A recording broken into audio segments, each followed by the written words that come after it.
Ainda é tensa a situação em Volta Redonda. A Companhia Siderúrgica Nacional vai... Terminou com 3 mortos a ocupação pelo Exército da Companhia Siderúrgica Nacional.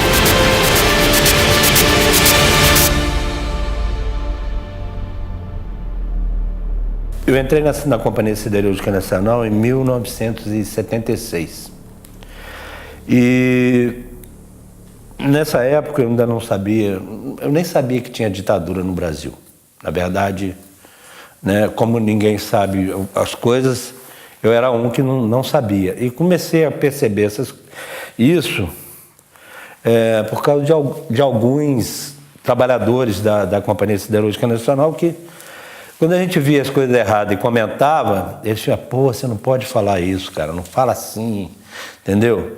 E pedia pra gente não ficar comentando. E eu fui entrando nessa conversa e querendo saber por quê. E tinha aqueles que, às vezes, nos falavam, né? E quando você pegava um companheiro mais esclarecido, e em Volta Redonda tinha muito, na CSN, tinha muito operário, tinha companheiros ligados ao Partido Comunista, tinha ao PSB, né, ao PTB na época, né, pessoas que militavam bastante, né. E esse pessoal, muitos deles chegavam para a gente e falavam, ó, vai por esse caminho, não faz assim e tal. Moleque, medo não tinha nenhum. Aliás, não é que não tinha medo, né, a gente não dava importância para o medo, porque o medo é uma coisa natural da gente.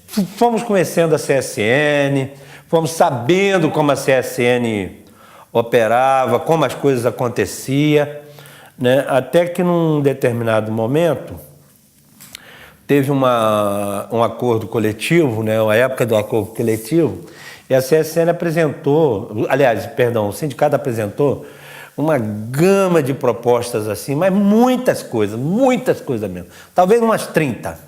Aí a CSN na verdade, ela cedia aquelas besteirinhas que já tinha sido pré-conversado, né, e dava quanto muito a inflação, e o salário nunca melhorava, né? E você, quando percebe isso, você começa a mexer. Eu sei que teve um ano que nós votamos contra o acordo coletivo proposto pela Pelegada durante 3 vezes. Até que no final a gente desistiu.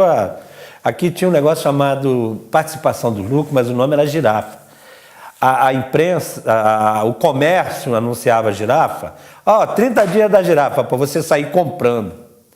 E a gente mesmo não sabia quanto ia sair a girafa, porque o interesse era nosso. Mas o comércio sabia antes, né? Então essas coisas assim foi... Olha, mas por que acontece isso? Então a gente, na mocidade, a gente questiona muito essas coisas. Por que acontece isso? E até um determinado ano que teve uma eleição, apresentou uma chapa de oposição, essa chapa não ganhou, lógico. Aliás, não é que não ganhou, não foi permitido que ela ganhasse, né? A eleição foi roubada. E logo depois teve um acordo. Nesse acordo desse ano que a gente começou a participar, e teve uma assembleia. Eu falei para meus companheiros, ó, eu vou jogar o futebol de salão com vocês, mas se a gente sair do futebol de salão, foi para a assembleia. Aí foi todo mundo de short e fomos lá para a Assembleia. E lá eu comecei a conhecer algumas pessoas do movimento sindical aqui, pessoal que trabalhava na laminação, pessoal das oficinas.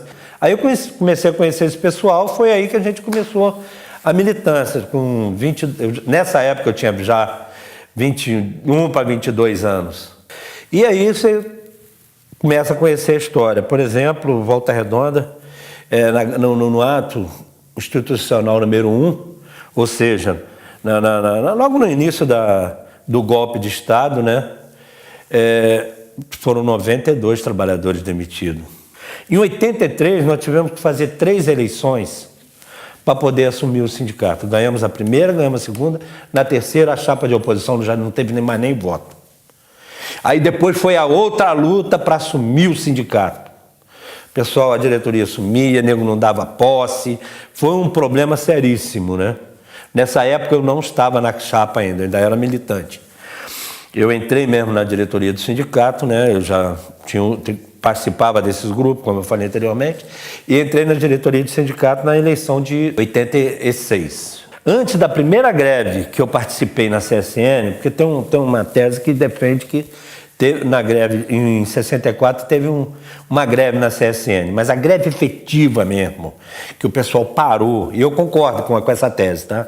Mas a greve mesmo efetiva, que foi uma greve por reivindicações de salário e tal, né? A outra foi até mais importante, que foi uma greve política, mas essa de reivindicação por salário foi quando a gente fez a primeira greve.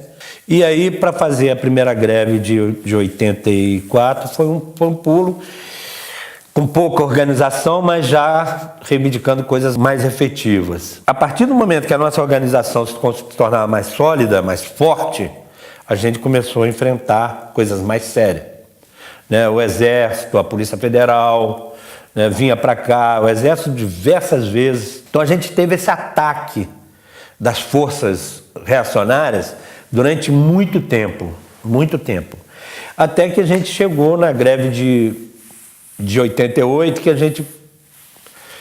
Bom, problemão na cidade, a gente participando de eleição, o Juarez, que nós já tínhamos conseguido elegê-lo, deputado federal constituinte. A gente tinha um trabalho muito grande também para assumir a prefeitura, era projeto, era tomar mesmo a cidade, né? Era ter a cidade para a gente, né? Com o prefeito, com a igreja, com tudo que a gente pudesse somar de força, já que a grande maioria nessa cidade era de trabalhadores. Chegou na greve de 88, foi greve e eleição. Foi uma coisa assim, na cidade a coisa se transformou. E a gente, na preparação da greve, que a gente queria, nesse momento, o turno de 6 horas, que tinha acabado de ser promulgado na Constituinte, quem trabalhava em turno de revezamento tinha direito ao turno de 6 horas, readmissão de todos os trabalhadores demitidos por greve, porque a gente também tinha tido essa conquista na Constituinte, que aconteceu em novembro, mas em outubro foi promulgada a Constituinte. Eu lembro do Sarney tremendo na hora de jurar a Constituinte. Bom, mas a greve foi chamada nessa sexta-feira. E como é que a gente ia fazer? O Exército estava vindo aqui só dando cacetada. A gente ia ser derrotado de novo. Impossível. Não dava para ser derrotado de novo. Cada dirigente sindical ia trazer um grupo, o máximo de trabalhadores de extrema confiança, E nós faríamos uma reunião na igreja lá da Rua 4, no Conforto. Se a gente não conversar essa greve de manhã cedo, o que vai acontecer? 5 horas da tarde o Exército já tomou posse da cidade e a gente não faz esse movimento.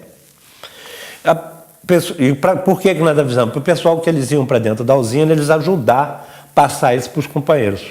E nós nos dividimos, um grupo ficou na passagem superior e outro foi para a laminação. Só que o pessoal da laminação entrou para dentro da CSN. E lá na laminação, nós fizemos, às 7 horas da manhã, nós fizemos uma assembleia, explicamos para o pessoal e foi decretada a greve. Às 10 horas da manhã, a CSN já estava parada. E a gente já estava negociando os setores essenciais que não podem parar dentro da CSN, que são muitos, né? Então, isso foi tudo negociado.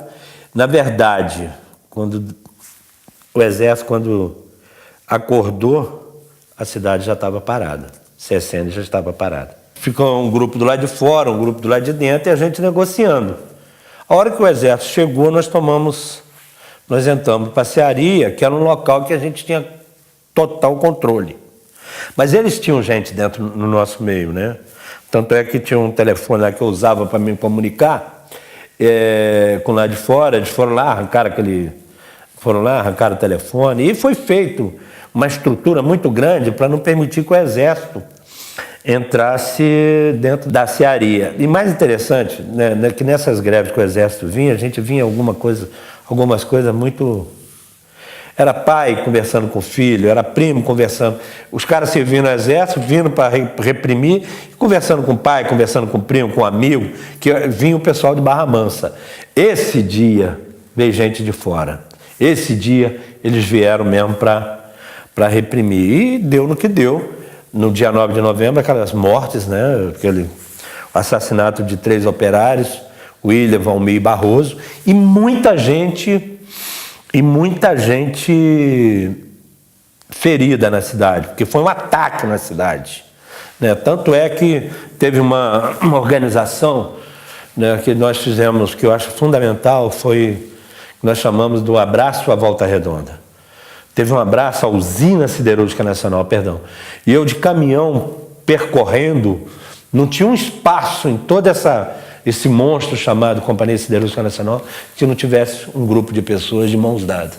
Logo após o abraço, a gente fez uma assembleia aqui no espaço chamado Vila Santa Cecília, com aproximadamente 50 mil pessoas. Isso tudo ocorreu no momento em que o Brasil estava passando uma transição e a gente precisava estar junto. Eu chego a dizer que a greve de 84 foi o golpe final na ditadura militar no Brasil. A CSN tinha a obrigação de subsidiar o aço para o crescimento do Brasil. A ex-indústria automobilística, a chamada indústria branca, tinha um aço vendido muito barato. E tinha grupos, independente da indústria, tinha grupos que recebiam cota de aço. Citar um exemplo, se o aço no mercado internacional custasse R$10 a tonelada, esse cara compraria esse aço por R$1 e botaria no mercado no preço normal. Então isso sim é mamar, isso sim é mamar nas tetas. Por quê? A gente não sabia disso, essas coisas eram escondidas. E digo mais, quando começou o processo de privatização, nós ficamos... Aí sim que as coisas se afloraram. A CSN tinha escritórios em diversos lugares do país, tinha em Nova York, tinha em Tóquio, tinha uma mina de carvão em Santa Catarina e tinha as minas de minério. Tinha um corpo técnico maravilhoso, que poderia a qualquer momento sair de Volta Redonda e montar uma outra usina se fosse preciso. Um laboratório de pesquisa maravilhoso, com um corpo técnico maravilhoso. Isso aí no processo de privatização acabou. Isso acabou, acabaram com isso. O cara que veio para cá só veio para ganhar dinheiro e pronto. Não tem responsabilidade nenhuma com a siderurgia, não tem responsabilidade nenhuma com o Brasil, não tem nada. Só para ganhar dinheiro.